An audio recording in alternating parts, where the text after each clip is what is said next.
It's been very quiet on the Nintendo Switch 2 front as of late, but today we have someone making a noise because we have some new information about what we could potentially see some key features of Nintendo's next console be. So what's up, Waluigi? Trent from Trentendo. Today we're talking about all of this new information when it comes to Nintendo Switch 2 and a key feature that we can potentially expect to see on the next system. So before we hop into that, make sure you hit the subscribe button and like this video so you guys are kept up to date with everything going on with Nintendo Switch 2.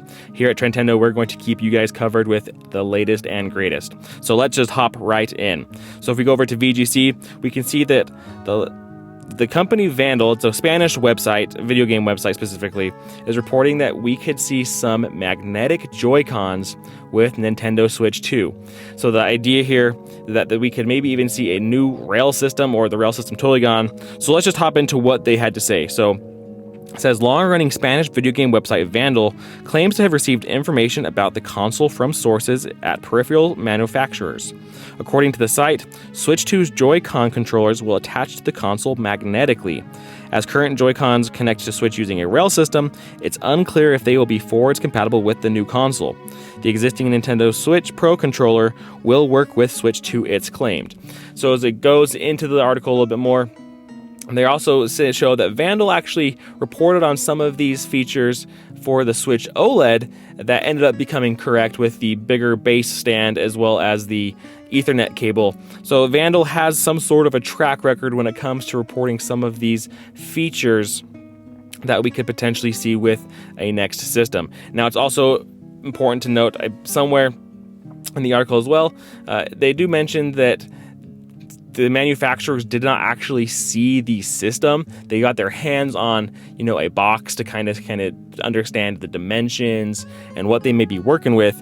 But Nintendo is still keeping everything under lock and key, even with some of these third-party manufacturers that are going to be creating some sort of accessories for the system. So it's interesting to note that we could potentially see Joy-Cons changed. I think that going magnetically is an interesting way.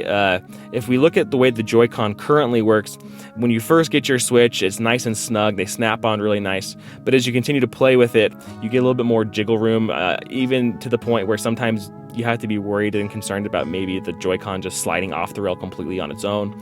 So going magnetically might be able to remove some of those issues that they've had.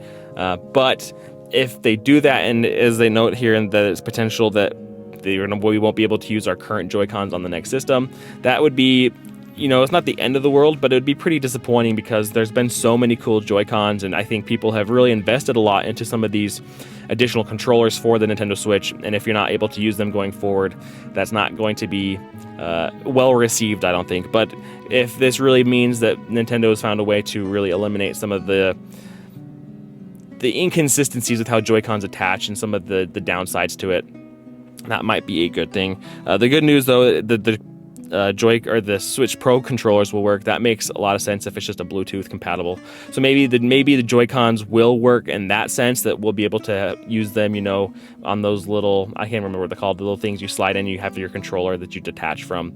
So maybe we can use Joy-Cons via Bluetooth, just not necessarily attached to the system, which would ease some of the pain, I think. But we don't really know about exactly what this will mean going forward.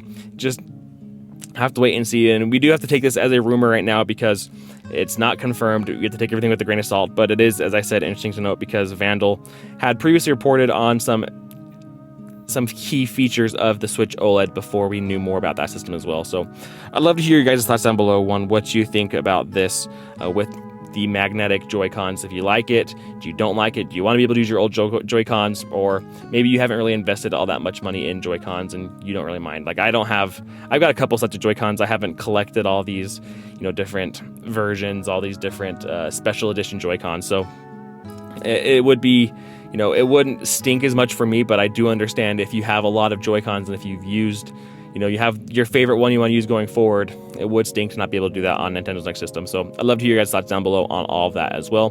Thanks again for watching. Hope you enjoyed. Hit that subscribe button, like this video on your way out. It really does help. I appreciate it. And until next time, catch you later.